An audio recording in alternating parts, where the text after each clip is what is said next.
Je m'interroge ce jour sur la question de la hausse vertigineuse de l'inflation au Cameroun.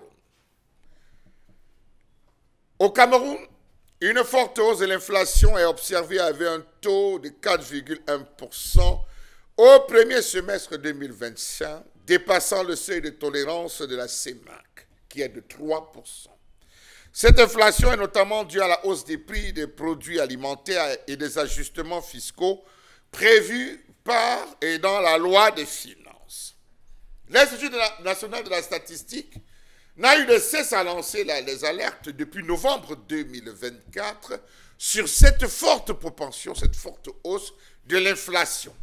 On s'est retrouvé à biaiser en donnant des chiffres, mais sur le terrain, c'est tout autre chose. On a connu la sortie tout à fait récente du ministre du Commerce concernant la question du prix du kilogramme de la viande. Le ministre a bavardé à Yaoundé, avec ceux avec qui il pouvait bavarder, ils ont échangé. La réalité reste la même sur le terrain. On vous dit, c'est difficile.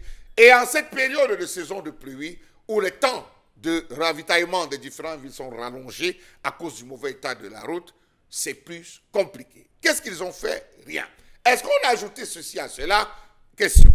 L'inflation a connu une forte hausse en janvier 2025, atteignant 5,3%, dépassant les prévisions annuelles établies par le gouvernement. Le gouvernement avait tablé sur 4%, mais en janvier, déjà, on avait atteint 5%.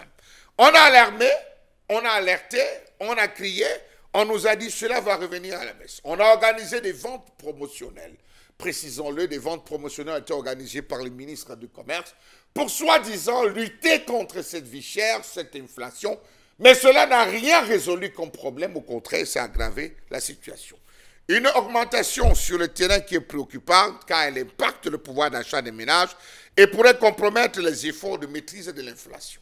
La Banque mondiale, à travers ses différentes sorties, ou le FMI à travers ses différentes sorties, ont interpellé le Cameroun sur cette question avec notamment, il faut le dire, la véritable lutte contre la vie chère.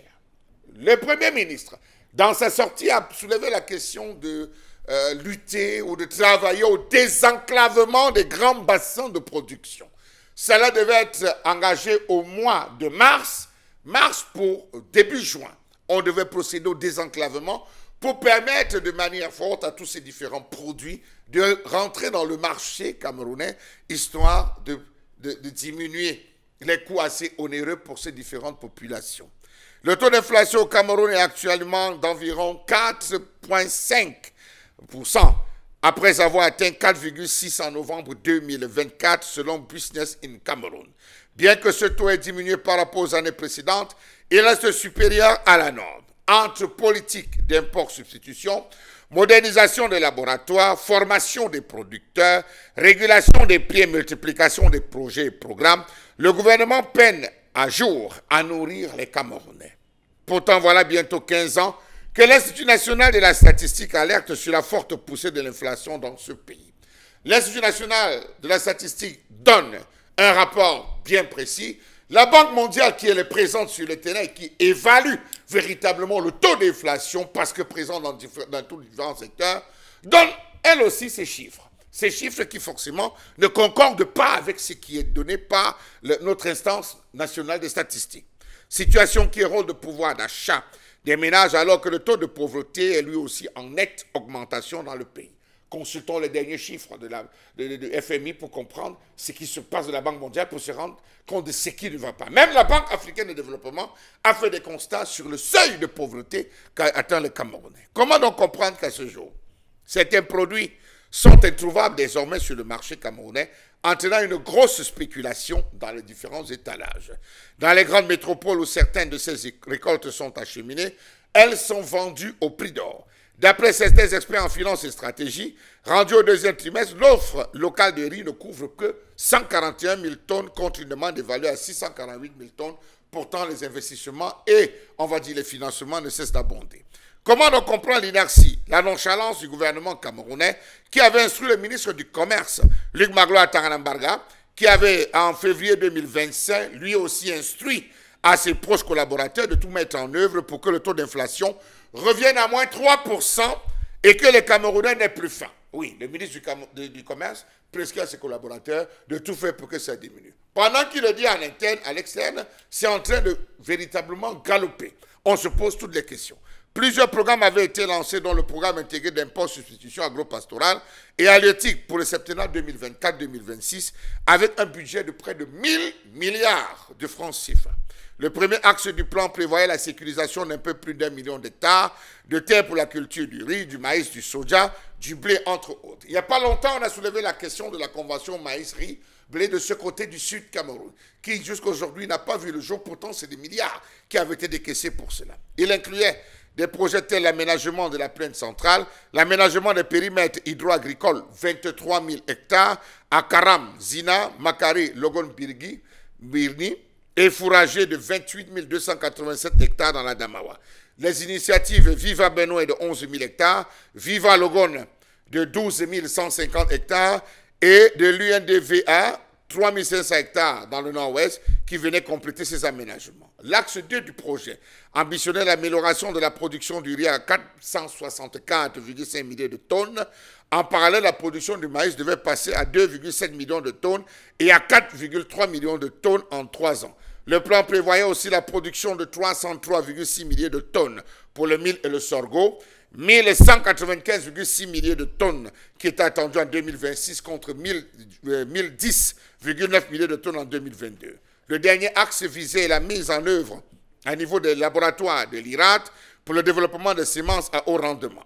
Que deviendra la production locale? Elle est littéralement morte.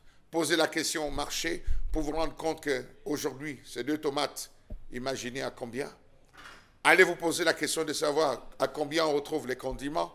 Je peux vous assurer qu'avec les dernières pluies, avec le temps mis sur l'axe de Bonabéry, ayant fait un tour au niveau du marché Sandaga, l'un des marchés centraux, le plus grand marché d'Afrique centrale des vivres frais, ce n'est plus donné à n'importe qui de s'offrir un petit fruit. Une tête d'ananas, c'est plus possible de vous l'offrir, ça coûte les yeux de la tête. Nous sommes en pleine saison des pamplemousses.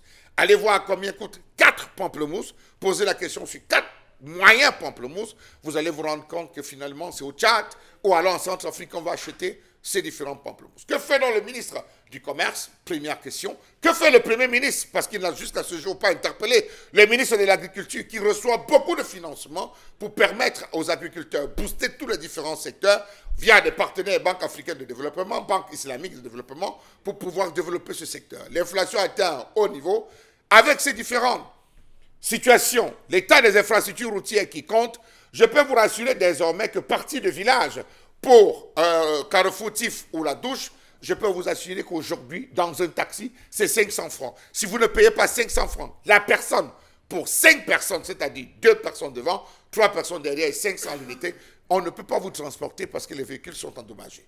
Partir de Mbopi pour Feu Rouge, Bességué, partir de Mbopi pour Carrefour, rond-point, école publique d'Eido, je peux vous rassurer que c'est désormais 400 à 700 francs CFA qu'il faut débourser.